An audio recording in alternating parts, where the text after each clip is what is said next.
L'Ajuntament de Benicarló està elaborant un cens dels habitatges que es troben a les partides Riu, Surrac i Aiguaoliva de Benicarló. Segons ha explicat el regidor d'Urbanisme, Antonio Cuenca, la Direcció General de Costes s'ha compromès a no expropiar les edificacions que, tot i estar en zona d'afecció, compten amb llicència. Els propietaris de les mateixes podran o bé quedar-se amb elles sense possibilitat d'augmentar l'edificabilitat o bé optar per una altra plantejada pel consistori.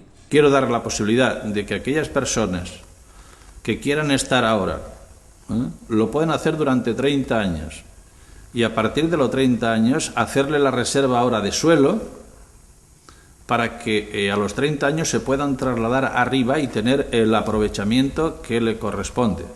Es decir, lo que se queden y manifiesten su voluntad de permanecer siempre en la zona, no se le dejará aprovechamiento en la parte de arriba.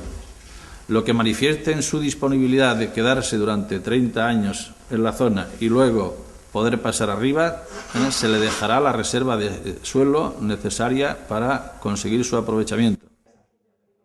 D'altra banda, l'Ajuntament de Benicarló ha rebut resposta a la seva sol·licitud de reunió amb els responsables del projecte de la variant de la Nacional 340. El mateix Antonio Cuenca ha informat al respecte.